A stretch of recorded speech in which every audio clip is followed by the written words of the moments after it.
সাত সকালে বালিগঞ্জে আগুন লাগে। ৪৬ নম্বর বালিগঞ্জ গার্ডেন রোডে আগুন লাগে। একতলায় রেস্তোরাঁ সহ ৪টি কমার্শিয়াল প্রতিষ্ঠান, তার উপরে ৩টি ফ্লোরের রেসিডেন্সিয়াল। সকাল ৮:৩০ নাগাদ গোলপার্ক লাগোয়া ৪৬ নম্বর বালিগঞ্জ গার্ডেন রোডে আগুন দেখতে পান স্থানীয় এক দোকানদার। সঙ্গে সঙ্গেই তিনি দমকলে খবর দেন, একটি ইঞ্জিন আসে।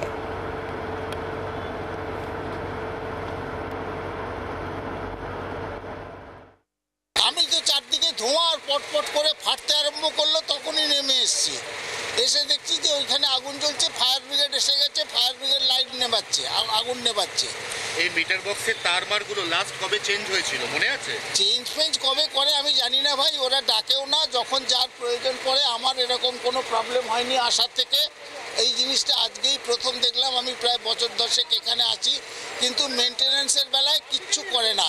যে বাড়িওয়ালা সে শুধু একটার পর একটা হোটেল বসিয়ে যাচ্ছে। বাড়িটায় 3খানা চিমনি আছে, তারপরে সেই অনুযায়ী সব আপনার এসি রয়েছে। এখন তো সিচুয়েশন কন্ট্রোলে আছে। সিএসসি লাইন আউট না করলে আমরা খুলে ভালো করে দেখতে পাচ্ছি না। সিএসসি এলে ওটা দেখে পরে ওটা করে দেবো। এমনি কন্ট্রোলে আছে। ফায়ার তো এখন নেই। হ্যাঁ, ফায়ার কন্ট্রোলে আছে। স্মোক আছে, লাইন রানিং আছে, লাইনটা কারেন্টটা রানিং আছে, জল পড়েছে, স্মোক তো বের হবে।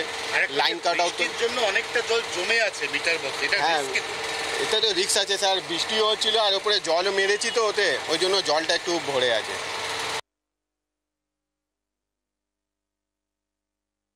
৪৬ নম্বর বালিগঞ্জ গার্ডেন লেন গোলপার্কের খুব কাছে এই বাড়ি, যার একতলাটা কমার্শিয়াল এস্টাবলিশমেন্ট এবং দোতলায় আছে রেসিডেন্সিয়াল এস্টাবলিশমেন্ট। সেখানে মিটার বক্সে আগুন লেগেছে, কিন্তু এই মুহূর্তে যেটা সব থেকে ঝুঁকির বিষয়, মিটার বক্সের অনেকটা অংশ জলে ডুবে আছে। কারণ এই এলাকাতে ভোর থেকে একের পর এক দফায় দফায় বৃষ্টি হয়েছে।